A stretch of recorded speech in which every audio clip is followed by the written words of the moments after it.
আজ আমি সকাল থেকে রাত পর্যন্ত শুধু দৌড়েই গেছি। কি যে সারাদিনে করলাম আমি কিছু নিজেই বুঝলাম না। নমস্কার আমার প্রিয় ইউটিউব পরিবার, তোমরা সবাই কেমন আছো? আশা করছি তোমরা সবাই অনেক ভালো আছো। আমিও ভালো আছি। আমি সুপ্রিয়া। আমি তোমাদের সবাইকে আমন্ত্রণ জানাই নাসিকের ঘরকন্যার আরেকটি নতুন ব্লগে।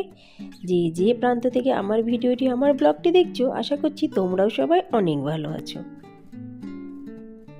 এখন বাজে সকাল 9:30। আমরা কিন্তু অনেক সকালে উঠেছি, মানে আমি আর আমার দুই মেয়ে কিন্তু অনেক সকালে উঠেছি, কিন্তু বাচ্চারা ঘরে থাকলে ঠিকঠাক মতন কিন্তু ভিডিও করা যায় না। ওই জন্য তখন আর করিনি, ভাবলাম এখন থেকেই ভিডিওটা স্টার্ট করি। তা যথারীতি সকালের কিন্তু দুইজনকেই আমি দিয়েছি আজকে বিস্কুট আর জল। কেন কি সকাল দিয়ে কিছুই বানাইনি, ঘরে এক ছিটে ফোটা সবজি নেই। আসলাম সবজির দোকানে, তাই প্রায় সবজি প্রায় বস্তা দিয়ে ঢাকা, মানে ভিজা বস্তা দিয়ে। তা যেটুকুনি যে সবজি দেখলাম সেটা পছন্দ হলো না, তা মোটামুটি যেগুলো প্রয়োজন ছিল সেগুলো নিয়ে ঘরে চলে আসলাম। আর আমি বসে পড়লাম চা খেতে, 1 কাপ, একটা টোস্ট বিস্কুট দিয়ে। এবার মনে হলো একটু শান্তি পেলাম। ভাগতে ভাগতে দোকানে গেলাম, ভাবলাম একটু সবজিপত্র নিয়ে আসবো, কিন্তু এমনই কপাল একটা সবজিও কিন্তু মনের মতন নেই। আর যে কটা আছে বন্ধুরা, ওগুলো কিন্তু আমরা বাঙালিরা সেরকম একটা খাই না। সেরকম একটা কি খাই না বললেই কিন্তু চলে।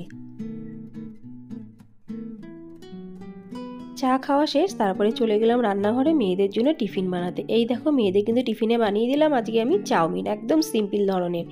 আর যেহেতু ঘরে সবজি নেই, কী বানাবো, ওই জন্য আলু সিদ্ধ ভাত বানালাম।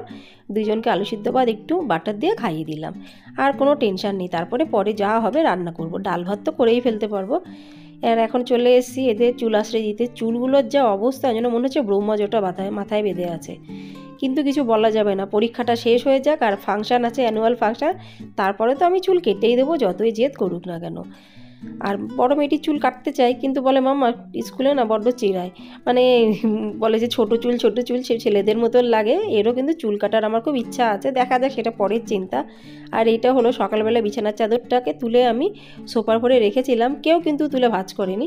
যথারীতি ওটাকে একটু ভাঁজ করে রেখে দিই জায়গায়। এখন করি আর তখন করি, আমাকেই তো করতে হবে। তা হাতে একটু যখন টাইম আছে, একটু তাড়াহুড়ো করে বিছানার চাদরটাকে ভাঁজ করে আমি তুলে রাখি। এই বিছানার চাদরটা দেখতে কি সুন্দর না বন্ধুরা, পুরো সুতির কিন্তু। যথারীতি দুজনকে আমি বাসে চড়িয়ে দিয়ে চলে আসলাম ঘরে আর 1 কাপ চা খেতে। তখন তাড়াহুড়ো করে চা খেয়েছিলাম তো একদম ভালো লাগেনি, ওই জন্য এখন বেশ ভালো করে কড়া করে কিন্তু চা বানালাম। দুধ চা না বন্ধুরা, কালো চা। তারপরে তোমাদের সাথে কিন্তু আমি দেখা করতে আসলাম এখন বিকালবেলা। এখন বাজে বিকেল 5:30। তাড়াতাড়ি করে কিন্তু আজকে আমি সন্ধে দিয়ে নিলাম। এখনও কিন্তু পুরোপুরি আকাশের দিকে তাকালে সন্ধে ভাবটা হয়নি, যেহেতু ঘরে একটা পর্যন্ত, মানে একটুও সবজি নেই, একটা আলু পর্যন্ত নেই। ওই জন্য কিন্তু মাথায় একটু টেনশন এসেই গেল। যেই কর্তামশাই আসলো, আমি বললাম তাড়াতাড়ি মুখ হাত পা ধুয়ে বাজারের থলি নিয়ে আগে চলো, বাজার করতে হবে। আর মেয়ে দুটো স্কুল থেকে এসে না খেয়ে চলে গেছে খেলতে। এবার ওদেরকে আমি খুঁজছি, কেন কি ওদেরকেও বাজারে নিয়ে যাব। ওই জন্য এদিক ওদিক দেখছি, আমিও দেখছি, কর্তামশাইও দেখছে। দেখতে দেখতে একজন আমাকে বললো এই পার্কে আছে। এই দেখো মেয়েরা কিন্তু এই পার্কে ছোঁয়াছুঁয়ি লুকোচুরি কিন্তু খেলছে।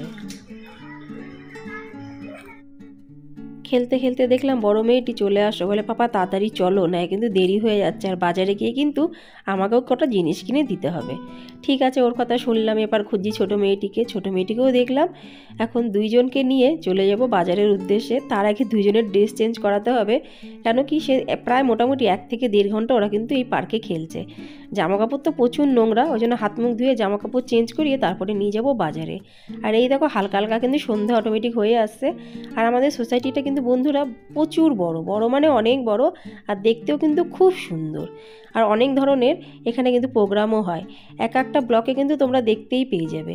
আমি যতটা পারি তোমাদেরকে কিন্তু দেখানোর চেষ্টা করি। আর এই দেখো অটোমেটিক মিউজিক সিস্টেম, কোনো মিউজিক লাগে না নাচ করতে, বিনা মিউজিকে কিন্তু আমার ছোটো মেয়েটি নাচ করে। যথারীতি কিন্তু আমরা 4 জন বেরিয়ে পড়লাম বাজারের উদ্দেশ্যে। কিন্তু এখন পুরোপুরি সন্ধ্যা হয়ে গেছে। আকাশটা দেখতে পাচ্ছ কি দারুণ লাগছে। নাসিকের এটাই তো বেশ ভালো লাগে, সকালবেলার দিকে সন্ধ্যাবেলার দিকে আকাশের দিকে তাকালে মনে হয় শুধু তাকিয়েই থাকি। বাজারে যথারীতি আমরা চলে আসলাম। আর দেখতে পাচ্ছি যে বাজার মোটামুটি হেঁটে হেঁটে আমরা যেতে হবে বেশ খানিকটা দূরে। তা চলো বন্ধুরা, বাজারে কি আছে। আজকে আসতে বেশ লেট হয়ে গেল, একটু দিনে দিনে আসলে ভালো হতো, কিন্তু কি করব, প্রায় কিন্তু অন্ধকার। যেটুকুনি যা পাবো তাই নিয়ে কিন্তু যেতে হবে ঘরে।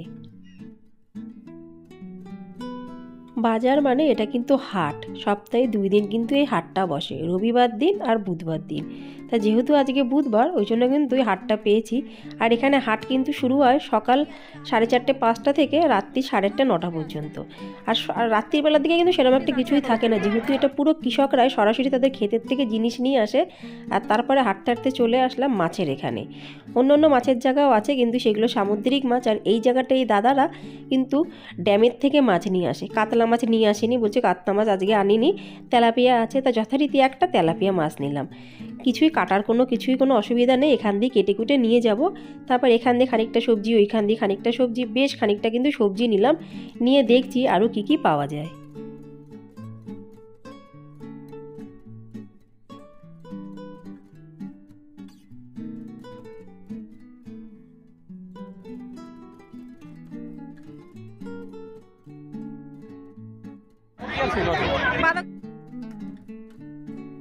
এই হাটটা কিন্তু বন্ধুরা একদম গ্রামের ভেতরে, কোনো রাস্তা নেই, একটা মাঠের ভেতরে কিন্তু এই হাটটা। আর প্রচুর পরিমাণে ভিড়। আর এবার নিচ্ছি খানিকটা বিনসও নেবো, ক্যাপসিকামও নেবো। বিনস কেন নিচ্ছি, বিনস ভাজা বেশ ভালো লাগে কিন্তু রুটির সাথে খেতে। কিচ্ছু কিন্তু না, একটু কালো জিরে ফোড়ন দেবো, একটু পেঁয়াজ ফোড়ন দেবো। তোমরা একটু ঘরে করে দেখো বন্ধুরা, খেতে কিন্তু দারুণ লাগে। আর এটা হলো কলা ভাজা, যে কাঁচা কলা হয় না সেই কাঁচা কলা ভাজা। এই পাশে আছে লঙ্কার গুঁড়ো দেওয়া, আর এই পাশে আছে সিম্পলটা। তা আমি লঙ্কার গুঁড়োটা টেস্ট করলাম, এত পরিমাণে ঝাল গলা মুখ জ্বলে যাচ্ছে। সিম্পলটা নিলাম 1 পাও, তার দাম নিল 60 টাকা, কিন্তু খেতে কিন্তু দারুণ। এবার যথারীতি যেটুকুনি যা জিনিস নেওয়ার নিলাম। এবার যাচ্ছি আমরা জিলাপি কিনতে। আমার কিন্তু হাটের জিলাপি খেতে দারুণ লাগে। অনেকে খেতে চায় না, ভালো না, পেটে ইনফেকশান হবে। তাই এত খুঁজলাম জিলাপির দোকান পেলাম না। তারপরে চলে আসলাম ঘুরতে ঘুরতে মিষ্টির দোকানে। এমন কপাল বন্ধুরা, এই মিষ্টির দোকানে জিলাপিও হয়ে গেল শেষ। তাহলে এখন কি নেওয়া যায় তাই আমরা কিন্তু ভাবছি।